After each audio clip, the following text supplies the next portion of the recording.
So good evening, everyone. It's lovely to see such a full room for the Emden lecture of this year. Those of you who don't know me, I'm Cathy Willis. I'm a professor of biology, but I always greatly enjoy this lecture because I'm also the principal of this college, the bit I forgot to say.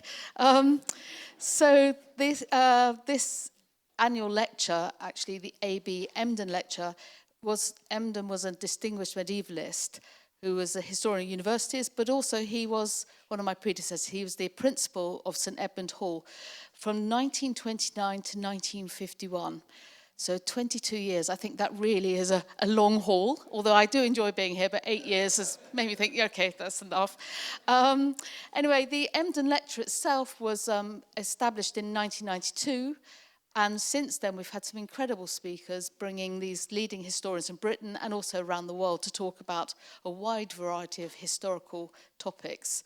And tonight, we are particularly pleased to welcome Professor Jeremy Adelman to talk on the history of one of the most important issues. But I'm going to hand over now to his full introduction over to our professor in history, Professor David Princeton. David. Thank you. Well, I think Jeremy will need little introduction to many people in this room, but I'll introduce him anyway to those who don't know him. Having done his DPhil in Oxford, he went on to become the Henry Charles Lee Professor of History at Princeton University, and he has quite recently moved to Cambridge, where he is director of the Global History Lab. He's been a leading figure in the study of both Latin American history and global history for many years and is the author of numerous books in both fields. They include his acclaimed biography of the economist Alfred Hirschman, Worldly Philosopher, and more recently he has co-authored A History of the World from the Beginning of Humankind to the Present, Worlds Together, Worlds Apart. And I've just heard he's just about to embark on a project writing the life of Amartya Sen, which we very much look forward to. But he has a new book coming out in the summer, I think, this summer with Princeton University Press, The Capitalist Era, The Making and Unmaking of the Global Mind. And it's this he'll be speaking about tonight. As Cathy said, this is an important, very important topic with the post-Cold War global order in crisis. I can think of few more important issues today than the fate of globalization and global interdependence. And Jeremy is the ideal person to help us understand these developments in their historical context. So it's a great honor to have him here to give this lecture, and the title of which is Depending on Strangers, Love, Fear, and the Making of the Modern World. So please join me in welcoming Jeremy today. Thank you.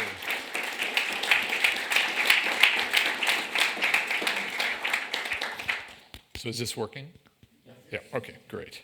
Well, thank you all. Thank you, David. Thank you for coming out this evening. This is a bit of a maiden voyage for this talk about a project that I've been working on for over a dozen years now.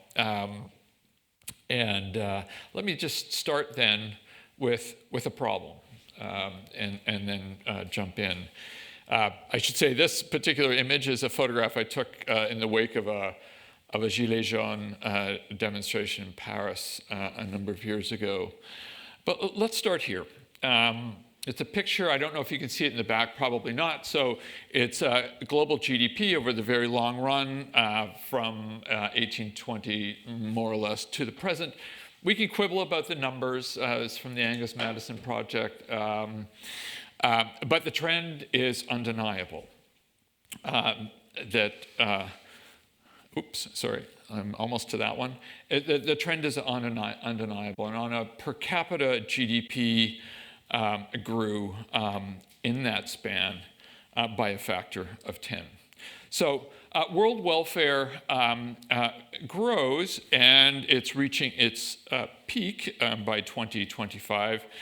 Let me give you, at the peak of this tremendous improvement in world welfare, another image, and it's a photograph and photos will loom large in the story for reasons I'll explain in just a minute.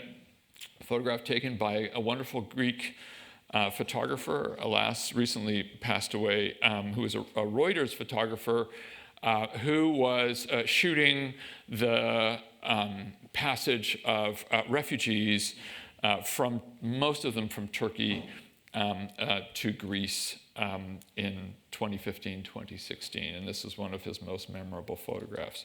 So here you have a graphic representation of incredible prosperity and an image of incredible desperation at the same time. And so the puzzle to me was how to figure out, how to reconcile the great bonanza that comes with the opening of the world with the reaction and the pressures for world closures.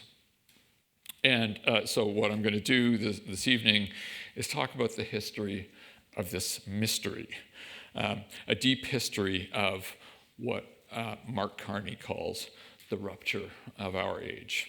And I'm going to tell the story in three parts. The first is an outline of the project itself and talk about the inner guidance system for how to tell a long-term story about the making of this rupture.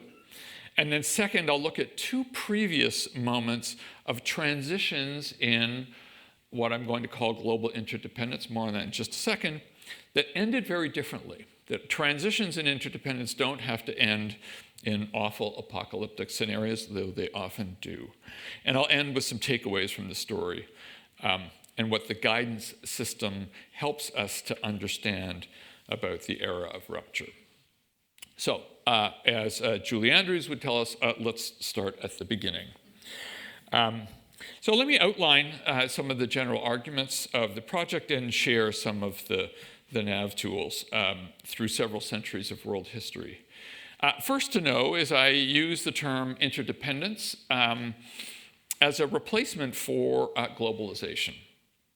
And by interdependence, I mean the growth in the need that strangers have for each other across borders and from different parts, for food, for fuel, for work, for security, and often underappreciated for recognition. And so, in a sense, the argument today is about a paradox about interdependence. I don't know if you can see it at the back, that on one hand, it magnifies the rewards to each other's labors and creativity, and this interdependence across society yields increasing returns. Now, there's a big debate about the distribution of those returns. The last round generally finds, I think there's a consensus among economic historians of the last 50 years, that inequalities across societies declined, but inequalities within societies increased, and that's one of the troubles that we're facing nowadays. But there is no question that interdependence yields growing bounty, and yet, at the same time, it intensifies risks and hazards, because interdependence means that each side cedes to another side, let's call them strangers, a measure of control over the distribution of those returns. Dependency means giving up sovereignty. Note here that I'm describing the need for strangers, not the needs of strangers. So the traditional language of Western cosmopolitan thinking now turning it upside down. And that this tension between rising prosperity and rising risks, ceding sovereignty, is at the core, the tension at the core of debates that have been guiding modern world history. Often wrenching, especially as the perception of risk and vulnerability rises, interdependence has been the source of the basic arguments that have defined the modern era. From Adam Smith to the garbled and heated debates of our day. What does it mean to depend on strangers for wealth, recognition, and survival? And what does it mean to have strangers depend on us? These questions have animated the norms, policies, and commitments from 19th century empires to the World Trade Organization and lately the return to a fractious world. So the story coils around two themes. The first theme is that interdependence has yielded mixed feelings. This is, in a sense, an emotional dimension to the story, what Adam Smith would have called sentiments of excitement, expanding frontiers, opportunity, but also yields anxiety and suspicion, and at times unspooling into dehumanization and extermination. Some strangers lay claims to what other strangers have, including their land, their bodies, and their existence. This emotional experience of the world has a history that starts with the prophets of capitalism. About 250 years ago, Adam Smith, in the theory of moral sentiments,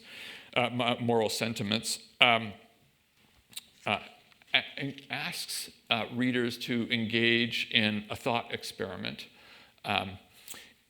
which I call the little finger problem.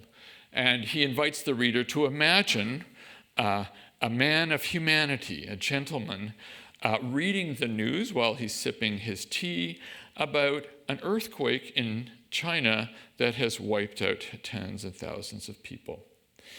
And Smith asks his readers to wonder, will that man of humanity worry as much about the fate of the suffering Chinese peasants, many of whom would have produced the tea that he is drinking, as he will about the pain in his little finger? So Smith was very concerned about what happened when commercial society expanded its boundaries.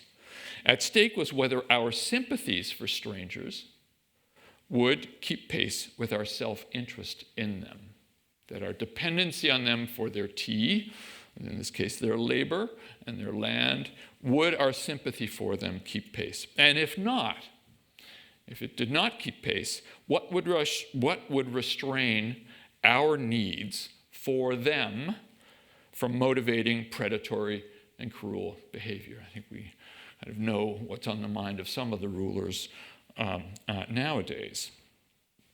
There are few implications flow from the problem that Smith talks about. One is that the capacity to connect sympathy with self-interest determined how strangers would treat other strangers whom they needed.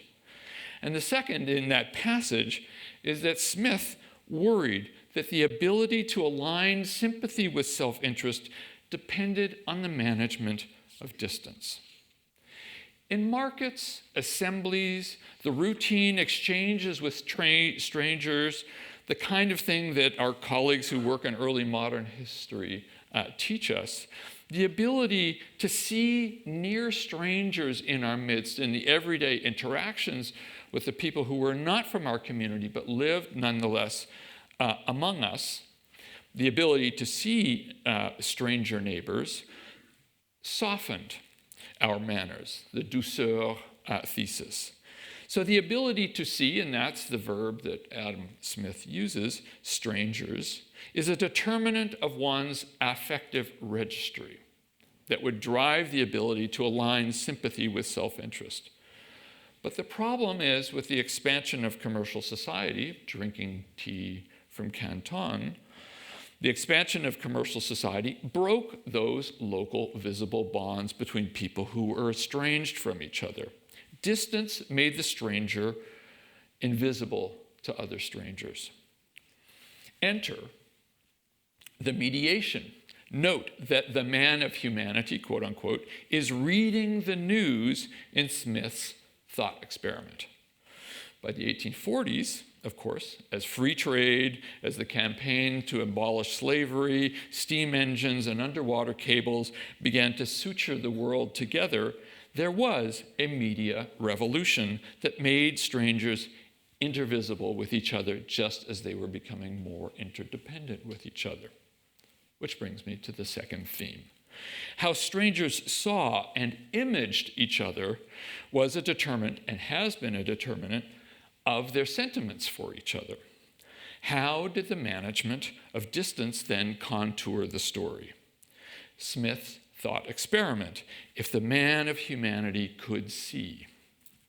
Of course, by the time that world free trade, international investment, mass migration began to produce modern interdependence from the 1840s, people could see.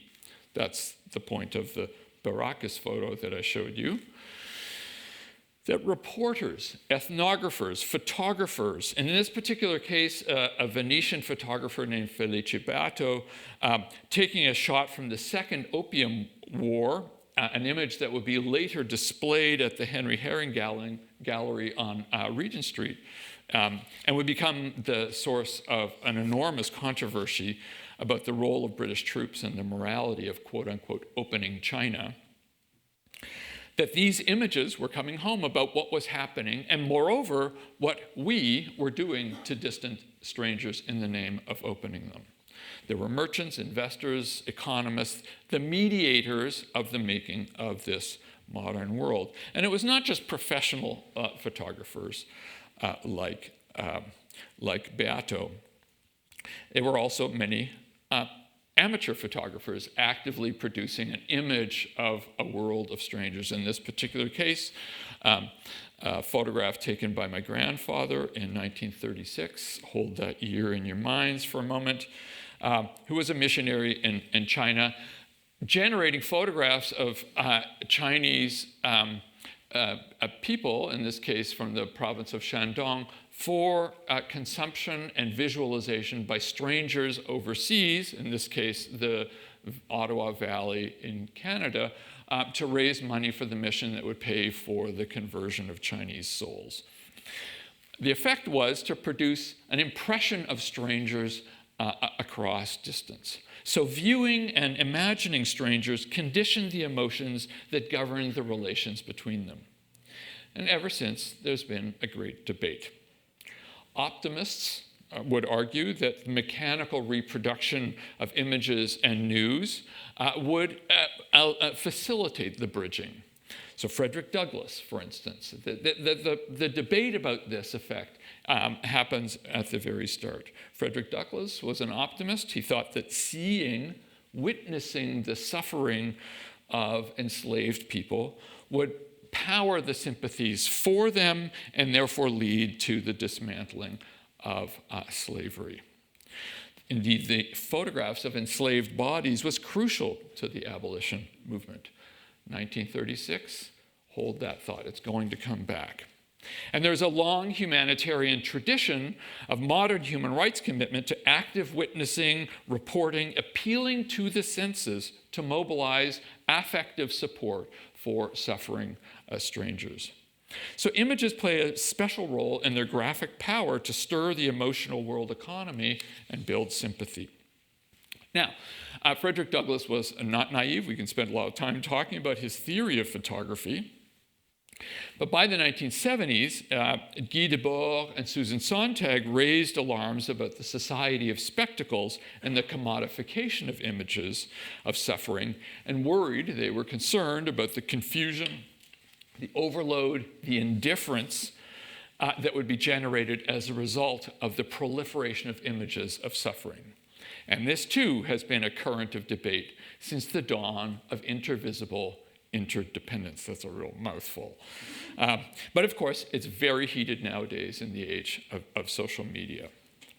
Okay, so these are the apparata of our guidance system. We acknowledge the internal or endogenous tensions within interdependence. We have mixed emotions that flow from the same experience. And finally, to pay attention to the factors that activate these sentiments, especially the role of the media and senses. What do they mean for the big story? Well, the core is that the debates about interdependence have seldom been about whether to be interdependent or not, but rather how to be interdependent. The opening of China in the 19th century into interdependence was forced. It was forced on other societies as well, and it would peak in the late 19th century in a process of global enclosure into the continental interiors of Eurasia and of the Americas. This is a photograph by Edward Curtis taken in 1904 called The Vanishing Race. Curtis is one of the pioneering ethnographic photographers of his time. And this is a photograph of Navajo riders disappearing into the blurred landscape, an emblem of the racial ideology of vanishing. So by the end of the 19th century, this process of global enclosure will have become more or less complete. And the issue then is not whether to be interdependent, but how, the terms of interdependence between societies. It's a gorgeous photograph. I don't know if you can see the sharp focus of the silhouette against the blurry mountains in the background. So, again, the debate was not whether, but how. What model of interdependence would rule the world? Would it be inclusive, or would it be exclusive and extractive? Or more historically accurate, what balance, what mixture, what hybrid combination of the two would abide? And so here is a heuristic tool. I don't know if you can see it in the back, but that there are at extremes two forms of interdependence. I have a colleague who's here who corrected me and said, don't call it, tribalism, Saul? Call it nativism. So I've changed the nomenclature here. At one extreme is altruism.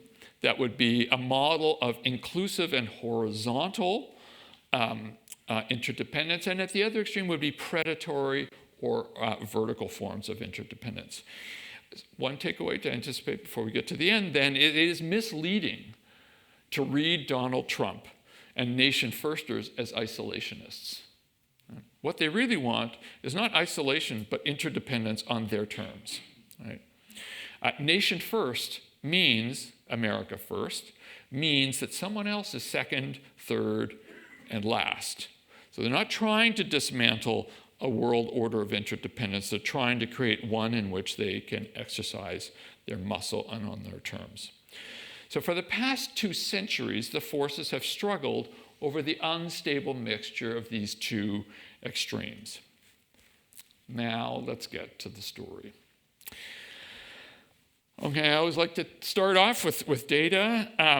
This I've learned from Patrick O'Brien many, many years ago. Numbers speak. Just some broad trends for really since the opening saga really begins in the middle of the 19th century to the present. And here you can clearly see that the commerce and trade track the opening and closures of the world economy. Moreover, that trade is accompanied and indeed drives other metrics of openness. That's why trade is often bundled with other flows, not just commodities, and with high rates of growth. Other flows move with them, particularly flows of capital and of people. And you can see the broad cycles of openness and closure. If you can't see from the back, the curve, upward sloping curves, hitting the First World War period, collapsing in the interwar years, and then rising after 1945 again. And taking off, you can see from the late 1960s onwards. We can take a closer look at the period that we now call globalization and see what the trend line looks like, will look like now from 1973 to 2024, that 50-year cycle that I'm going to get to in just a bit. And just to note that trade has been bumping around since then at the level it was at 2008, somewhere between 50 to 60% of global GDP. Now, for many people read this as an index of decline. I think it's worth putting this into a longer-term perspective. So we can decompose that story about modes of interdependence and just say that there is a cycle from 1860 to 1920, that, just to go back, of this period, which is, some people have called it globalization 1.0, which really associated with free trade and what Latin American historians call the transnationalization of national markets, so that beef from Argentina fed urbanites in Liverpool in return for ironware imports. Sugar from Taiwan would feed Tokyo in return for textiles. And so what you get is the uncoupling of production from consumption in the making of the modern world economy. Then, of course, comes the long period of crisis between 1914 and 45, and then the arduous reconstruction thereafter. The second phase, this one, on the upswing is remarkable because it uncouples the production process itself, especially, and that's why you can see the takeoff after the late 1960s, of the tremendous expansion of a new form of international division of labor, which breaks up the integrated factory and internationalizes the assembly line itself. So instead of exchanging finished goods, iron works for beef, or rice in exchange for textiles, instead what you get, what we now call supply chains. Toyota was a pioneer of this process.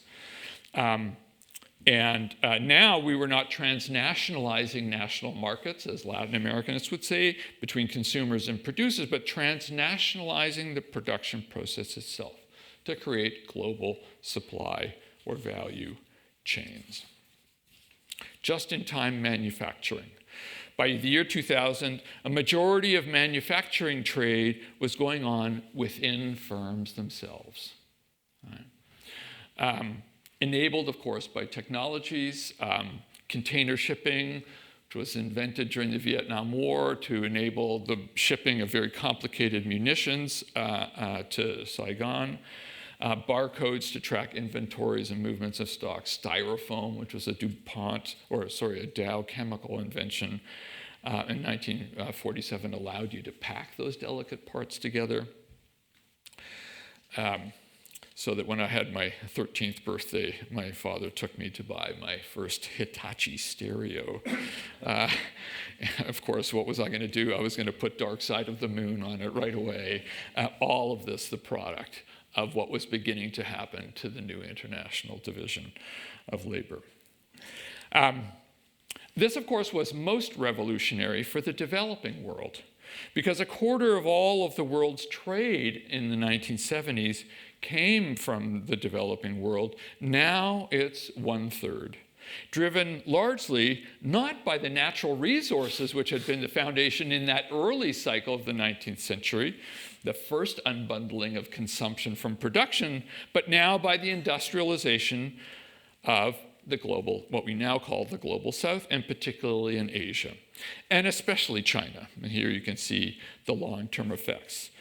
The Chinese boom since the 1980s was highly correlated with this transformation, this great unbundling of the production process itself and rapid industrialization on China with its quote-unquote second opening. And there is a question, if you look at the graphs, of whether we have reached and passed peak China, at least in the way it has played its role in the international division of labor. Now, of course, we're in the midst, and I won't spend any time on here, on a kind of third phase of unbundling, which some have called globotics, that combines the supply chain model of the previous phase, but rather than dismantling the production process for manufactured goods, it's about unbundling the circulation of services with the application of robotics and intelligence to the service sector, which is why, of course, education is so important for positioning societies in these new value chains.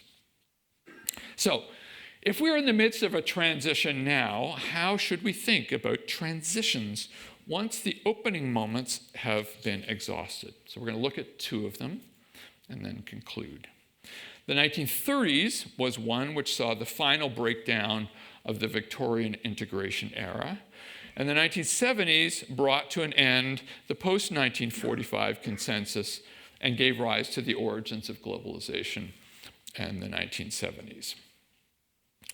One transition ended with horror, and the second ended with the greatest peace and prosperity the world has ever seen, but with significant challenges for the future. So let's start with the 1930s. It's familiar enough, I'm not going to spend much time talking about it, but of course the shock of 1929 brought down what was already a creaking order. And economic historians and economists, I've just put a selection up here on the screen, began to explore the problem of what they thought was the turn to what I've called, if you go back, we'll go back to the graph in just, or that heuristic chart in just a minute, would be predatory interdependence. In Latin America, was the beginnings of systematic thinking about dependency theory, that Latin America was asymmetrically dependent on Europe, and this was the source of its underdevelopment. So people were beginning to theorize the problem of dependency itself. Here's an image of the Roca-Runciman treaty between Argentina and Britain. This is the Vice President, Julio Roca, signing just on the left-hand side. On his left-hand side is the British trade envoy, Sir Walter Runciman. It itself, the signing of that treaty, which gave to Britain unfair trading privileges in the Argentine market without reciprocal access, except for beef from Argentina for the Argentines to export, was itself a response to the Ottawa imperial preferences, to open a share of the British beef market to Argentina in return for special access for British manufacturing to the Argentine market. And these kinds of bilateral, unequal treaties became, which had been a feature in some senses of 19th century economic diplomacy, became increasingly, as we would say now, weaponized in the 1930s, and became, of course, a symbol for of extractive economics for Argentine nationalists led by Juan Domingo Perón. So this became, and this is what Harold Innis in Canada and Albert Hirschman coming out of Germany began to see was a developing phenomenon, the rewiring of the world political economy, an era of predatory commercial relations, unfair trade treaties, bilateralism replacing multilateralism, the origins of what is now being called geoeconomics, which is drawn from Albert Hirschman's book on the screen before you. Turning into land grabbing in Manchuria, China, Poland, Ukraine, Greenland, West Bank. Oops, I'm moving forward too much, but you get a sense of the pattern. Let's put the 1930s into a wider context, though. Back to our heuristic. What you see is a swing from the left side of the image to the right, fueled by doomsday prophecies of Malthusian specters, the scramble for magnesium, tungsten, and other minerals in the creation of security blocks, the weaponization, as we would say now, of world trade. And nowhere was this more neuralgic than in the scramble for food. The memory of war and shortages from the First World War, of mass hunger, had created a global awareness of the importance of food security for national security. Indeed, the securitization of food itself really takes off in the 1930s. The most extreme expression of this anxiety about access to food, of course, can be seen in Hitler and to some extent in Stalin, as David knows, in the obsession with food sovereignty. Mein Kampf is full of tirades about how liberal free traders of the 19th century had weakened Germany because it made Germans reliant on open commerce, on strangers for the importation of food. And speculation about why rely on trade with strangers when we can just take their land outright. Never again should the nation depend on strangers that they could not control, dominate, or exterminate. Rising immigration restrictions. So it was the tenor of the time. It wasn't just Hitler. He was extreme.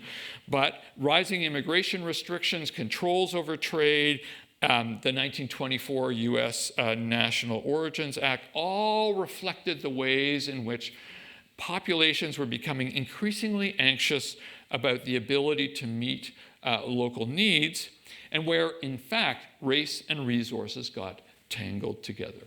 One example of this, the figure of Isaiah Bowman, for many years the president of Johns Hopkins University, probably America's most important geographer, close advisor to FDR, would argue that by the 1930s that the United States had to rely on what he called the pioneer fringe to ensure food security for the population. And of course, 1929 was the economic catalyst for the rise of this insecurity, this anxiety about what it meant to depend on strangers. And of course, a nativist scramble. And here we return to in a sense, rekindling the geopolitical ideas from the 1890s into outright grabbing, starting with the Japanese invasion of Manchuria, which was important as a source of magnesium, which was crucial for the production of aluminum, which was crucial for the production of aircraft, tungsten, which hardens alloys, machine tools, and ammunition, and especially in the case of Manchuria, coal. And in this particular poster, extolling the virtues of the unity of Japan, China, and Manchurian peoples, which leads to 1936 and 1937, as I promised. In this particular case, another photograph taken by my grandfather in Shandong of Chinese nationalist troops bracing for the invasion from Japan. Strong, big countries trying to drive hard bargains with weaker neighbors and partners to form rivalrous blocs. If you read George Orwell's 1984, this was the world economy that he had thought had become the natural order of things, of Oceania, Eurasia, and East Asia locked in a competition over global resources that would define survival. Not unlike a lot of the bloc theorizing that's going on nowadays. This is, by the way, Wikipedia's rendering of Orwell's three superpowers. So I've ripped it off from them. The gray, it's worth saying, area on the map are what Orwell called the disputed areas. It's always in the shadow of the novel. Now, it's very important, as I've said this before, that Trump is not an isolationist, nor were the grabbers of the 1930s isolationists. They wanted a hierarchy to replace what they felt was, but was not really in reality, a horizontal internationalism of the world of treaties and rules that restrained predatory activity. The debate in the 1930s, though, was not interdependence or isolation. It was who would control it. And this depended in large measure on how interdependence was imaged and imagined. This neuralgic moment of 1936, 1937 then was shaped by the representation of strangers. The images of atrocities, the images of invasions. Even a farmer in the Ottawa Valley would be seeing pictures of what was happening in Shandong province. That's how these things, or immediately, relatively, things would circulate, are en route to the massacres. The use of my grandfather's Leica here was meant for rural Canadians to witness what was happening in rural contexts in Canada, in China in the mid-1930s. And the very same kinds of images were being picked up by another close watcher of China's grabbing, which was Benito Mussolini.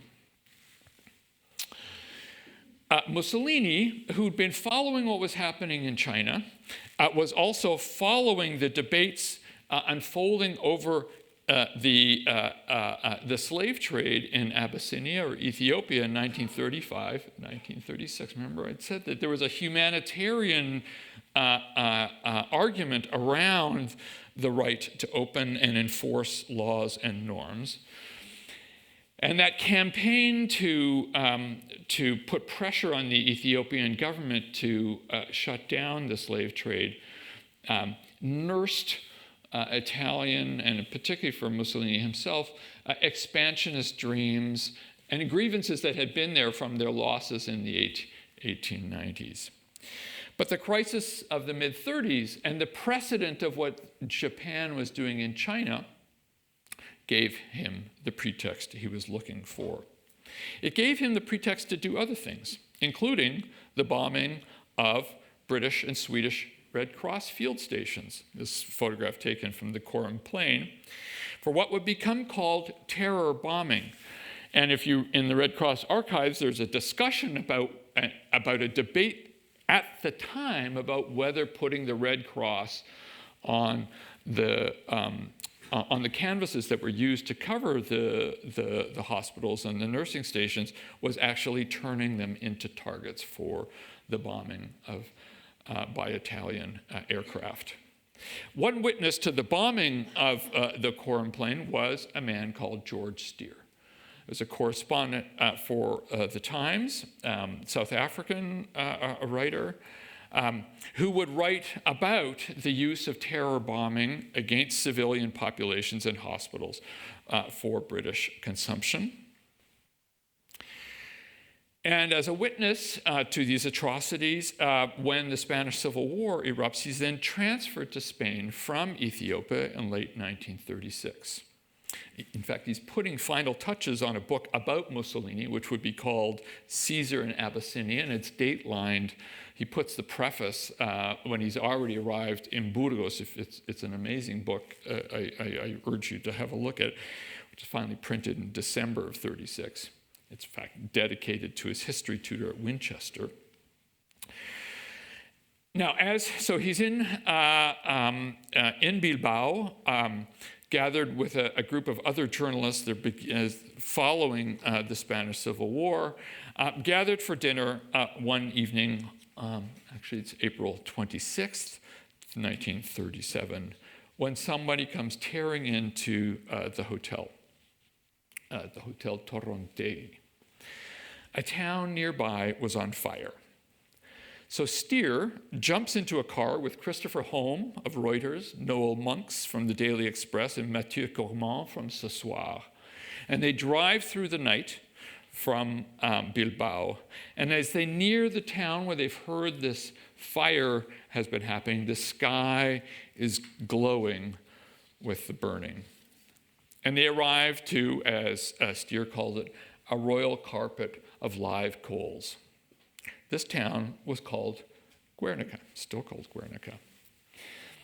Operation Rugen, which is hours of what Steer called terror bombing, replicated what he had witnessed in Ethiopia. And 4 days later, Steer's story would be translated and published in Le Petit Journal and reprinted elsewhere. One of his readers, to go to the theme of how strangers are imaged and how we might imagine them, one of his readers was Pablo Picasso, who had been commissioned by the Spanish government to paint something for the Spanish pavilion in the upcoming World's Fair.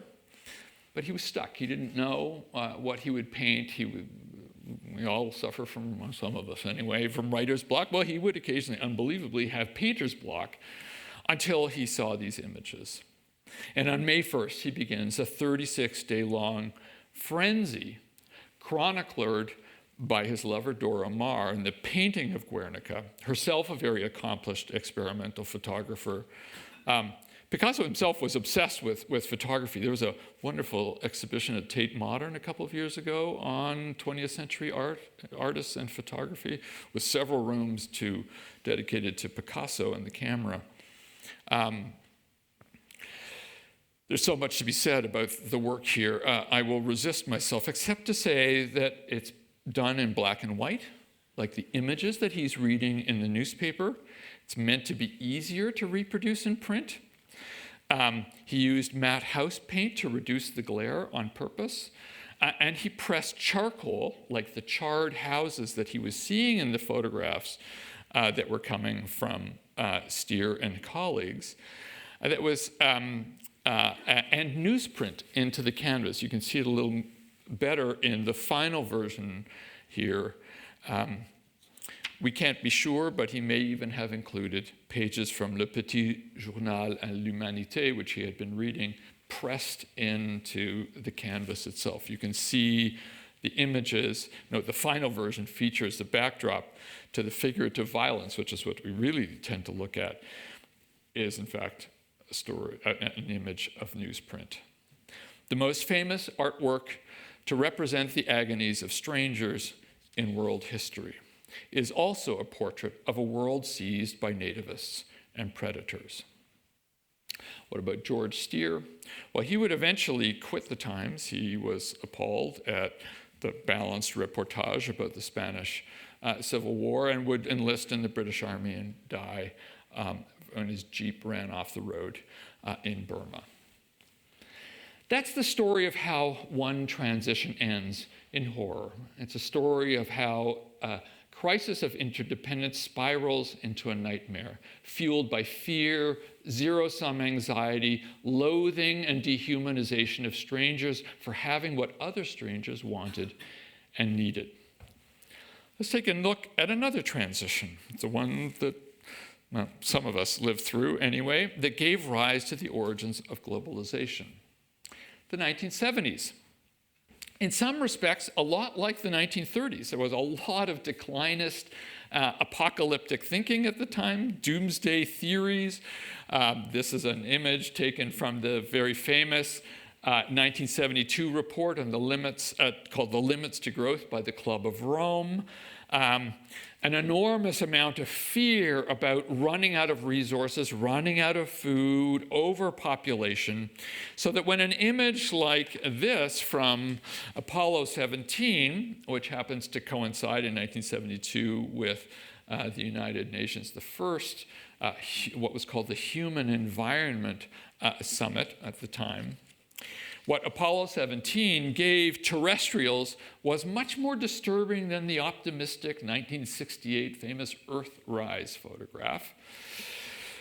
Earthrise, in contrast to Earthrise, here our lonely planet in the vastness of space.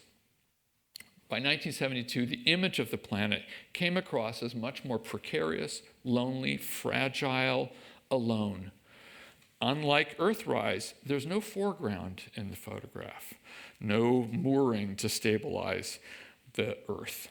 Even the angle was wrong. The Antarctic is on the top. Photo editors had to flip it because it was so disturbing.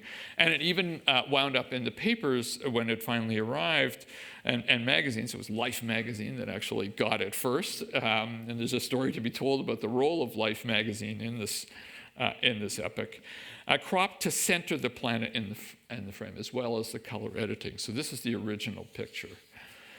In fact, 4 days after the capsule landed, NASA would release the edited version of Blue Marble, and it would be splattered all over newspapers and magazines worldwide. The astronauts, by the way, left behind dozens of cameras. They're still strewn all over the surface of the moon. They were there to take photographs as well as samples. They couldn't reload all their Hasselblads back onto the capsule because they were afraid it would be too heavy for the return voyage, if you want to know, so you can still see the remains. In fact, there had been a long tradition of, since Daguerre and the invention of the modern photograph, of shooting the moon, but now what Apollo gave us was an opportunity to shoot the Earth from the moon. This, of course, would grow exponentially. This capacity to image the Earth itself would grow exponentially with the arrival of satellites launched by the the War Department, beginning in 1966 with the Defense Satellite Applications Program, which began to gather meteorological and climate data. And in 1973, the Defense Department agreed to transfer its weather data to the Commerce Department for civilian use, and later transferred to the National Oceanographic and Atmospheric Administration. Just in time, as this ability to gather data allowed people to see then what was happening to the planet itself. This is a photograph from 2001, but one of the images that came across by the mid-1980s was of what was called the Asian brown cloud, photographs and images also of Amazonian fires. Pioneering work then began in earnest to measure the changing atmospheric structure and heading to the idea that one species had conquered Earth and was threatening to smother it. The 60s and 70s have given rise to Earth systems thinking of inescapable togetherness that was increasingly aligned with a set of arguments about interdependence. If we were living in a more and more insecure and precarious environment, there was something else that was happening that gave rise to not just Earth systems, but human security. But the photography from the skies gave us a portrait of a planet. There were also images coming of what was happening on the surface of that planet. In the Sahel, by 1972, had been suffering from 4 years of drought. This is a famous photograph from Sebastião Salgado, a Brazilian photographer. It was also increasingly clear that the topsoil in the region had been blown away by slash and burn clearing of the brush and repeated tillage to produce export crops. And there was increasing concern that the planet was, again, not just running out of resources, but despoiling the resources that humans did have at their disposal. And increasing anxiety about human security was redoubled with increasing concerns for what became human rights. And again, imaging the strangers was part of the process of creating this additional sense of anxiety and commitment and concern about what was happening widespread. There was a typical photograph of the era. This is a photo of the President of the United States' wife, Rosalind Carter, who was sent off in 1979 to visit a set of refugee camps on the Thai side of the border with Cambodia.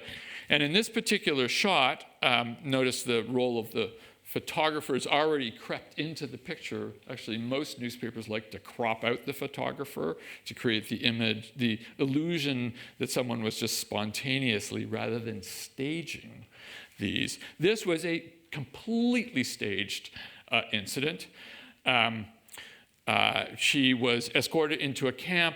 Her aides are calling the camp administrators. The head of this particular camp was a man called Mark Malloch Brown. Some of you may know Mark, who was then working for the United Nations High Commission for Refugees.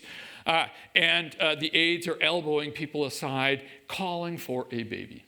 They want a sick baby to be in Rosalind Carter's arms to get the money shot. And so this anxiety about a planet that was increasingly incapable of taking of its own people the needs of strangers was going to consume it. This was, of course, the backdrop to Susan Sontag's concern about empathetic fatigue. Right?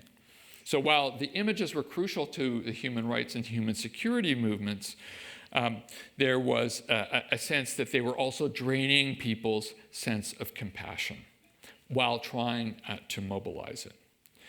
So, Earth systems thinking about precarity and running out, combined with concerns about human security and ability of states to protect citizens, of course, was the third shock was the economic disruptions, particularly after Richard Nixon's 1971 shock of sweeping tariffs, controls on different kinds of trade, and an enormous fear, we now forget it, after 1971, that we would plunge into a new trade war. Capital controls were stiffened in Germany, France, Canada, elsewhere. In fact, Nixon had blindsided his trading partners with a 10% surcharge in imports. He embargoed all essential foodstuff exports to Japan. And his protectionism, of course, was a response to perceived threats and dangers posed by US dependence on the rest of the world. Most countries raised capital controls. The point was to respond to the sense of interdependence by trying to reassert those countries who could control over the terms of their relationship. And of course, a world historical war in 1973 that produced an oil shock on top of everything else. So the 70s was this doom and gloom a decade. It was even called for energy interdependence. Now, in retrospect, it seems hilarious. And some, Dennis Hayes, the coordinator of the very first Earth Day, predicted in 1974 a post-petroleum world. Be careful what pundits and historians predict, because two important things were happening behind the scenes that changed the model of interdependence itself, both of them highly improbable. One had to do with what was happening to carbon and the other to credit, and both of them would supercharge deepening interdependence, what we now call globalization. And you can see the effects. While everyone was predicting the end of oil, in fact, oil was just getting started. That great unbundling that I mentioned of the supply chains and the manufacturing process is a very fossil fuel hungry model of interdependence. And you can see the leap from the mid-1970s and thereafter. This is in CO2 emissions, but it's a good proxy for fossil fuel consumption. Largely a story about the industrialization of Asia.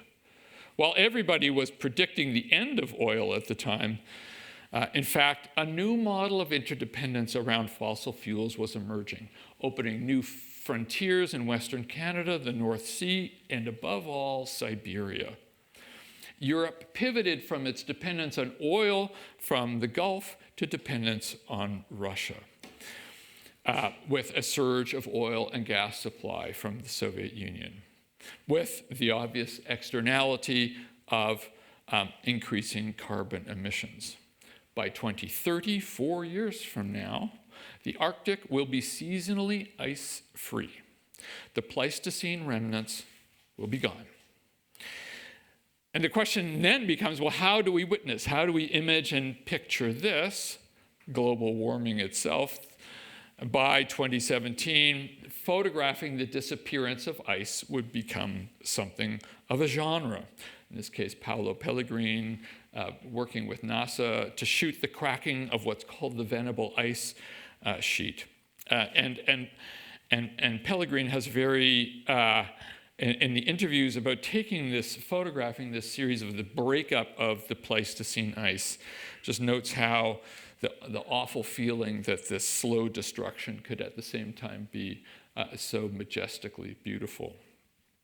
So what was happening in intensified oil extraction and consumption, a new form of interdependence between these new fossil fuel producing regions and their consumers. To add to this was changes in capital markets. I'm going to be very brief on this one, except that just to say that the reliance on debt-led growth was as important as fossil fuel was to globalization.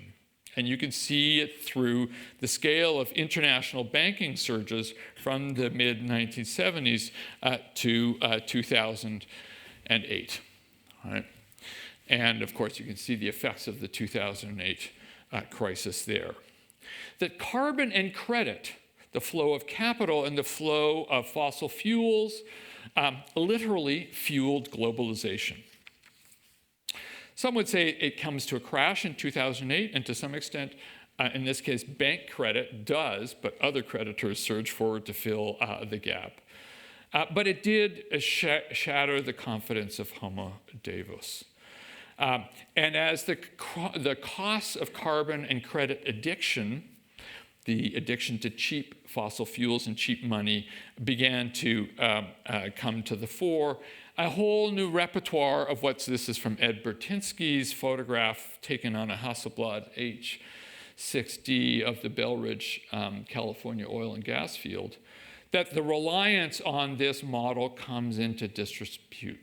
So it's the sense of a crisis of the climate, a sense of the crisis of the economy, all begin to surge after 2008 in the form of protests worldwide, Global unemployment, it's worth remembering, between 2007 and 2010 jumped from 30 million to 210 million. The bailouts of banks and big companies brought additional disrepute to the governments that had done this, and many began to question the fundaments and the distribution of the costs and benefits of interdependence. Back to our model. Who benefits? How were these negative externalities, the costs, right, going to be distributed, in a sense, externalized or internalized, and who was going to externalize and internalize the benefits? In other words, altruists on one side, their goal is to internalize the costs and externalize the gains to interdependence, while nativists externalize the losses, including to other generations of foreigners, and then try to internalize or hoard the gains. All of this surges again to the fore after 2008, when the term weaponized interdependence, then coined by two political scientists in 2019 to capture the new zeitgeist of heightened rivalry and predatory behavior as these levers begin to shift. But I want to end on a different take. Go back another 10 years to what I think really ruptured the imagining of interdependence and has created the crisis of our times, which is and the place of strangers in our lives. A different angle on contested interdependence as globalization unwound that requires a more global and more entangled narrative than the great power story that's favored by the White House and the PRC. That looks, again, at this entanglement of Earth systems, human security, and debt. And for here, we have to go to the Middle East, where the merging of these crises is simultaneous.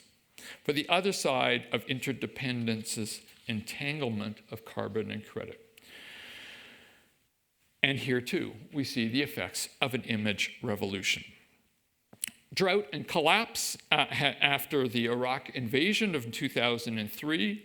By 2008, an entire region was groaning from the effects of rising debt and reliance on international loans, combined with the effects of climate change as a result of CO2 emissions, was biting agrarian systems across the region hard.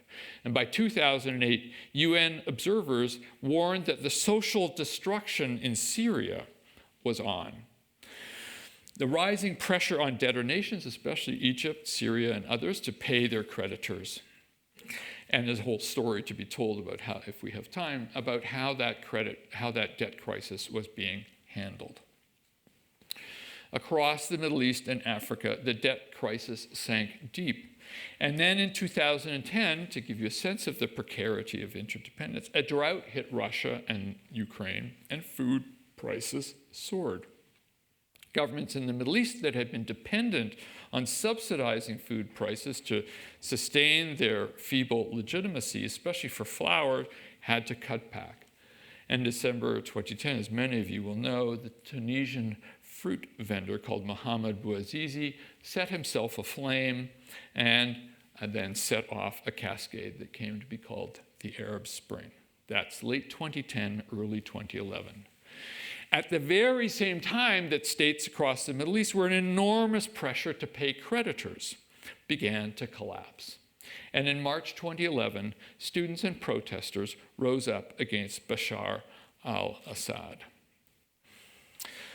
I'm not going to go into the details of what happened in the Syrian civil war, except to say it's a case in which the combination of the debt and climate crisis, the two C's that had fueled globalization, comes home to roost, with external creditors putting enormous pressure on the Assad regime to pay his obligations. This photograph taken by the Aleppo Media Center, Hassan Katan, short anecdote on, they were using their phones, laptops, and soon eventually graduated to getting their hands on some proper Canon photographs that they smuggled or brought in from Turkey, and eventually got training from British and French journalists who joined with them, particularly an organization called the Syrian Observatory for Human Rights, would train photographers, amateur photographers like Hassan Katan, who was a law student at the University of Aleppo, to create images for world consumption about what this local global civil war looked like as the pressure of state collapse, drought, and war coiled together. Millions then took to the road to flee cities like Aleppo. 6 million would cross the borders in the next 18 months, another 7 million internally displaced. Then came another image that would be world-making, the image of Alan Kurdi. Again, we can spend time talking about how that photograph ricocheted around the world. Tens of millions had seen it within one day of it being shot. You have to remember that this is the first real war that's unfolding not just on the ground, but on the pages or the virtual screens of Facebook and Twitter, which have been newly created platforms. And a wave of sympathy in response to the drowning of Alan Kurdi, but also backlashes. The surge of alt-right narratives using their own panoply of images of panic, fear, and spreading narratives about great replacements. The very same images could trigger very disparate emotional responses.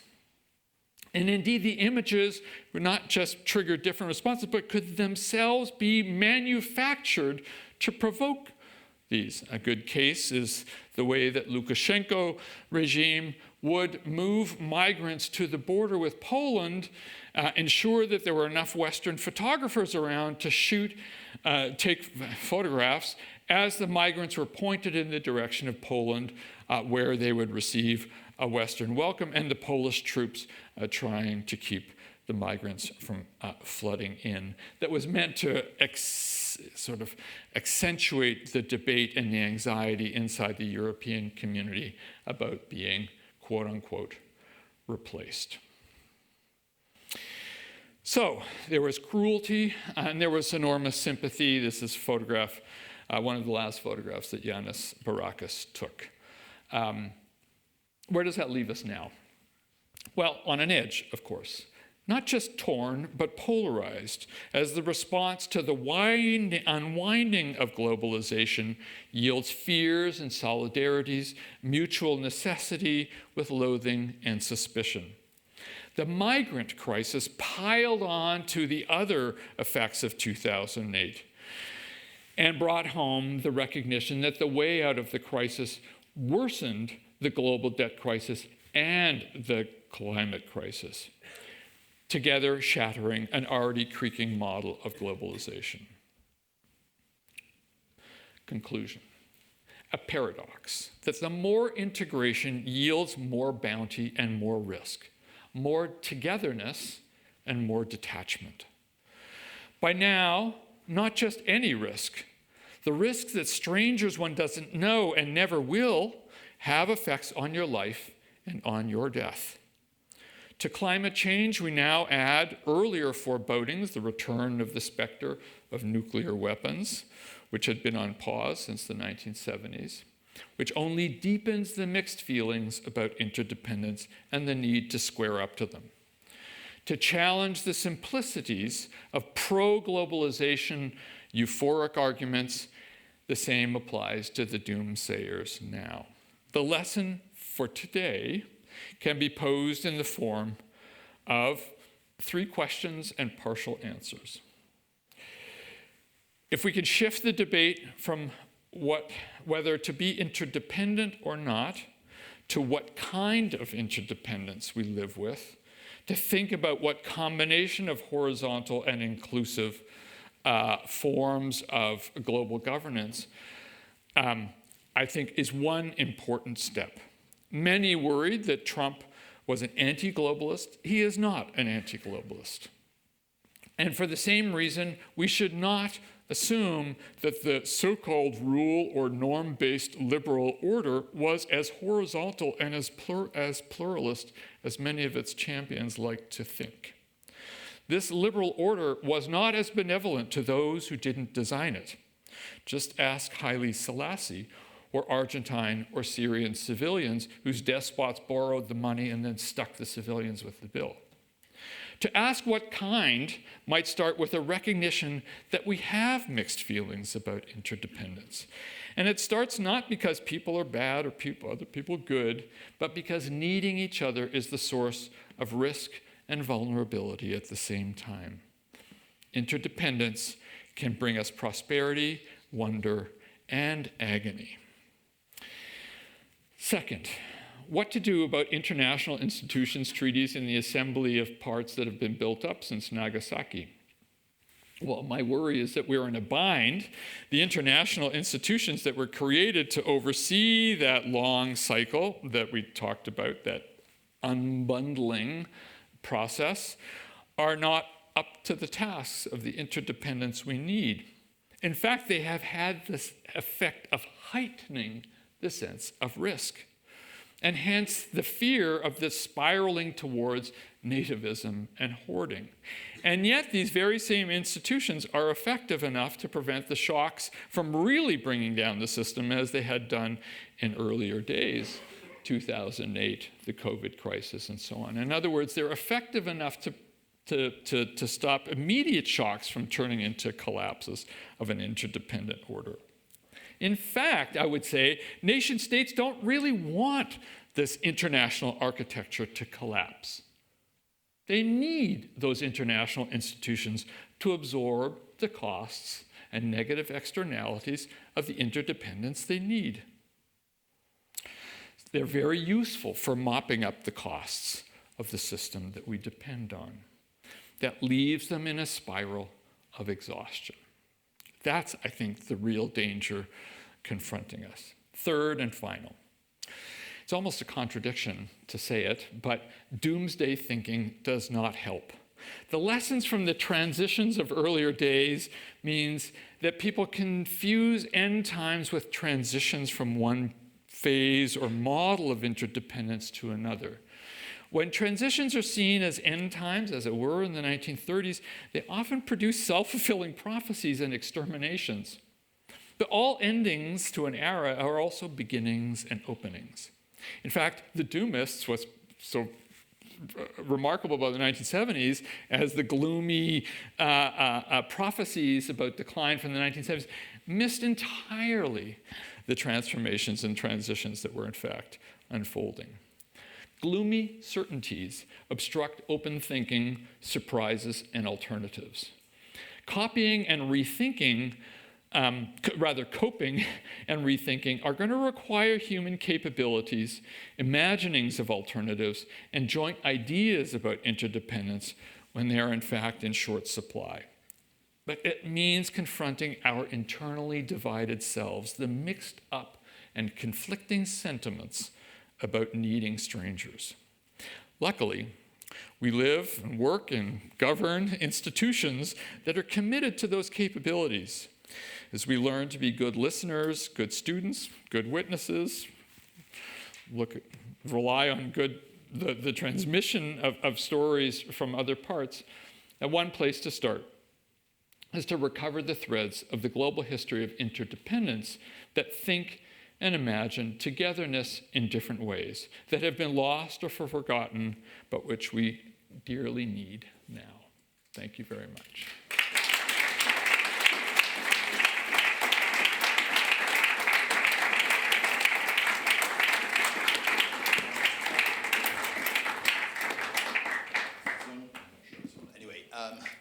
I'm sure you'll agree this is an extraordinarily stimulating and impressive talk. But before we finish, I think there's very little time, but we do have time probably for a couple of questions. So from the audience, any questions? Or yes, at the back there, yeah. Do you want to? Hi, thank you very much for that. I was just going to ask, you said that Trump is not an isolationist. Yeah. I wonder when you say that, how much is that Trump as a person versus Trump as synecdoche for his government and regime, just in the sense of, I'm reminded of Chatham House saying that they discourage everyone from doing Trump mind reading at the moment. I mean, I'm not a Trump expert. I'm a survivor. Sorry, that's a sort of banal way of putting it. But I think he represents a current in the United States that isn't very internally complex. I mean, it should not be oversimplified. There are some isolationists in the America First movement, but I would say the dominant strand among MAGA enthusiasts is in fact not isolation, it's predation. The popularity of the Venezuela kidnapping is just an example. We could talk more about those, but that's an example of the form of grabbing and claiming it's really all about the oil is an example of the style of new, let's say, economic diplomacy, what the political scientists call weaponized interdependence, as he's simply putting into practice. Yes, there. Good. Thank you, Professor Adelman. Very fascinating lecture. My question is about the difference between the Brandt Report and the Washington Consensus. Yeah. To what extent do you think these two types of, the kind of interdependence that is advocated in the Brandt Report and the one that is advocated in the Washington Consensus belong to the same category, or do they not? Yeah. Thank you. Well, we could spend a lot of time on this one. David, you're going to have to monitor. For those of you who don't know, the Brandt Commission, or it's often called the North-South Report, came out in mid-1980, before the American elections, it's worth saying. And the timing is important because it was obsolete as soon as Reagan was elected. And it's in that report where the term globalization is coined. And what the commissioners have in mind is a model of interdependence to replace the gloomy 1970s by saying there's a new way in which we can think about how strangers can rely upon each other if we could reduce the amount of money that's being channeled into the arms race, which I really haven't mentioned in order to be concise in 1 hour. If we can reap the rewards, what's often called the peace dividend, and plow it into investment in the third world. And so the connection that Brandt and the commissioners were making was the relationship between peace at a global scale and redistribution for the world's poorest. And so long as you had underdevelopment in the so-called third world, there would always be a drainage on international security. That's why I mentioned the obsession with human security by the end of the 1970s. Human security is a threat to human peace, that the arms dealers would continue to work. And as long as the arms dealers were siphoning scarce surpluses off into the sale of weapons, that was money that would be deprived from investing in development. So the idea was to create a new virtuous circle, which they called globalization. In contrast to the globalization we did wind up with, which was open markets and what Danny Roderick calls hyperglobalization, deregulating markets for just about everything. So you can see the mid-'80s as opening up a clear choice about the models that you could pursue. We could spend a lot of time on why we didn't do the Brandt Avenue. I think the deal was in as soon as Reagan was elected, quite honestly.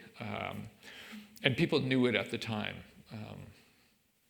So I think we'll continue these conversations afterwards, next door, and I'd like to hand over to Kathy to give the vote. So, Jeremy, thank you.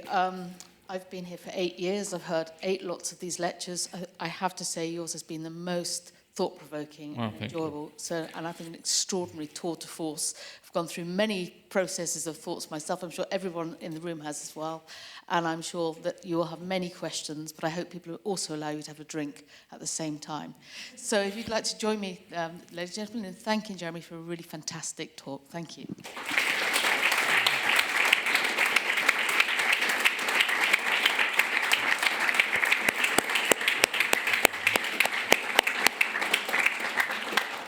please do go and help yourself to drinks and bring them back in here. There's more space in here than out there. Thank you.